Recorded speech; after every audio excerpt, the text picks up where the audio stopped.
یہ کیا ہو گیا میرے ساتھ، دھوکا ہو گیا 2 دفعہ، تو ڈر گیا۔ وہ پھر رکا ہی تھا ابھی ادھر کہیں، تو ایک گڈے والا آیا، جو پرانے زمانے میں گڈے چلتے تھے، گڈے سے مراد ایک گاڑی ہوتی تھی، بیل گاڑی جسے کہا جا سکتا ہے۔ اس میں نا یہ جو بھینس ہوتی ہے نا، بھینس جسے ہم پنجاب میں مجھ کہتے ہیں، اس کا جو شوہر ہوتا ہے نا اس کو بھینسا بھی کہتے ہیں۔ تو وہ بھینسیں 2 عدد بھینسیں اس بیل گاڑی کے آگے جوتتے ہیں، اور اس کو ہمارے پنجاب میں نا گڈا بولتے ہیں۔ وہ بندہ ایک آ گیا، وہ اس زمانے کہتے تھے گنگی گانا۔ اس وقت جو روایت تھی نا کوئی ٹوں ٹاں کرنے کی، گانے کی، وہ اپنے طریقے سے گاتا ہوا نا بیلوں کو ٹورتا ہوا، سنڈوں کو ٹورتا ہوا، سنڈا بھی بولتے ہیں اس کا ہم، تو وہ چلا رہا تھا گاڑی اور آ رہا تھا۔ اس نے پوچھا آپ ادھر کھڑے ہو؟ وہ کہنے لگا میرے ساتھ تو حادثہ ہو گیا چاچا، میں تو ڈر گیا ہوں 2 دفعہ، تو مہربانی کرو میرا کچھ کرو۔ وہ کہنے لگا گڈے کے اوپر آ جا، سائیکل بھی اتنے رکھتے آ جا۔ اس نے گڈے کے اوپر سائیکل رکھ لی، تو سائیکل گڈے پہ رکھ کے تو چل دیے۔ پھر وہ گڈے والے نے پوچھا تیرے ساتھ کیا کیا ہوا، پچھلی ساری سٹوری اس نے سنائی۔ جب ساری سٹوری سنا لی تو وہ گڈے والا نا کبھی کبھی نا اپنی وہ گنگی گائے، کبھی اس سے سوال کرے کہ کیسے ہوا، کدھر جانا ہے، آپ نے خود اپنے بارے میں بتانے لگا کہ میں نے بھی اگلے گاؤں جانا ہے۔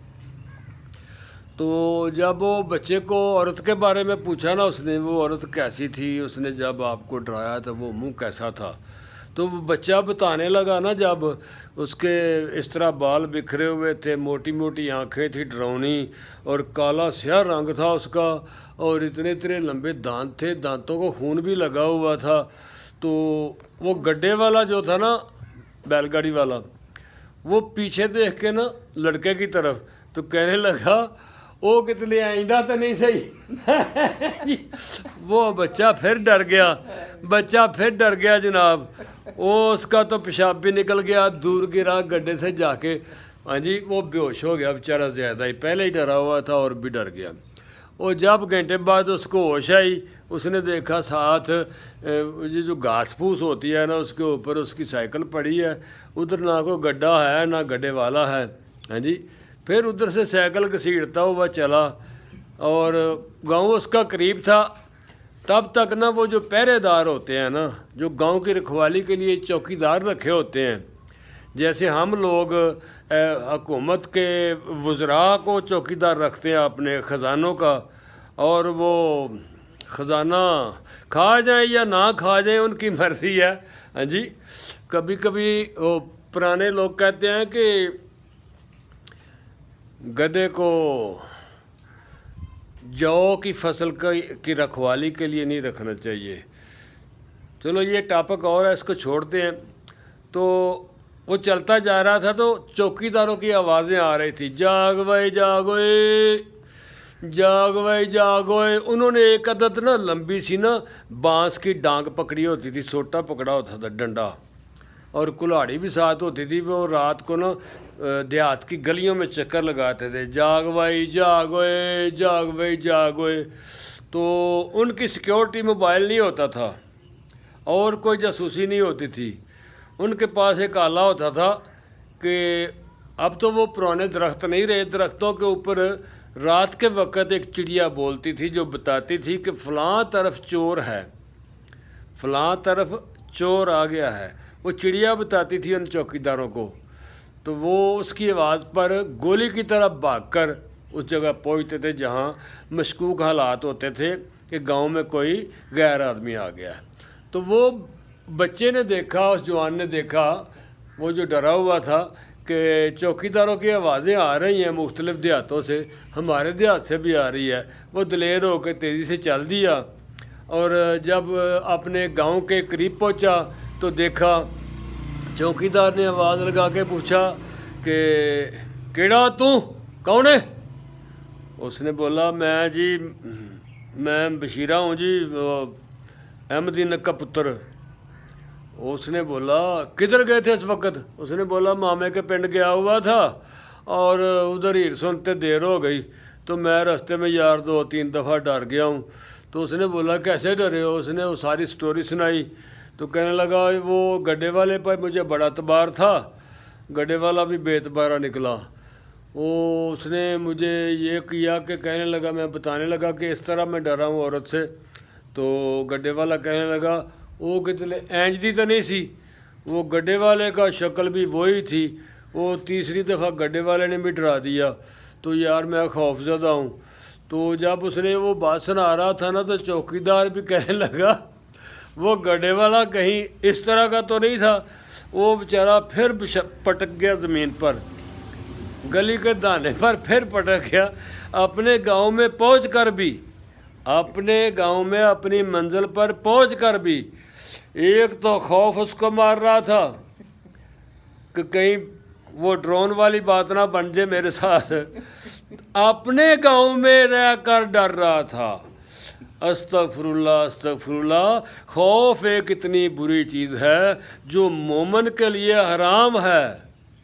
مومن کے لیے غیر چیزوں سے خوف حرام ہے، حرام ہے، حرام ہے.